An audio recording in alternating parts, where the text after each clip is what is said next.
ఈరోజు నర్సాపూర్ గ్రామంలో నేను ఒక అత్యవసర పరిస్థితి మీద నర్సాపూర్ గవర్నమెంట్ హాస్పిటల్కి పోతే ఒక ముగ్గురు లేడీస్ ట్రీట్మెంట్ చేయించుకోవడానికి వచ్చారు. కోతులు మీద పడి కరిచినాయంట. దానికి సంబంధించి ఈ యొక్క వీడియో తీద్దామని ఈ యొక్క వీడియో తీస్తే, నేను పొలంగాడికి పోయిస్తుంటే కూడా నా మీద కూడా అటాక్ చేస్తున్నాయి.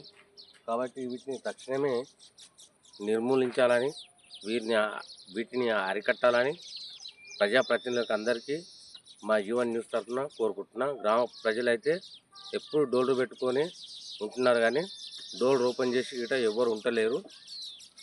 కాబట్టి దీనికి ఒక మార్గం కనుక్కుంటారని ఈ యొక్క అవకాశము మన గ్రామం మంచి ఆలోచన చేసి ఈ అవకాశాన్ని సద్వినియోగం చేసుకొని ఈ కోతులు లేకుండా చేస్తారని మా జీవన్ న్యూస్ తరఫున మేము కోరడం జరుగుతుంది. Thank you. నేను మీ శేఖర్.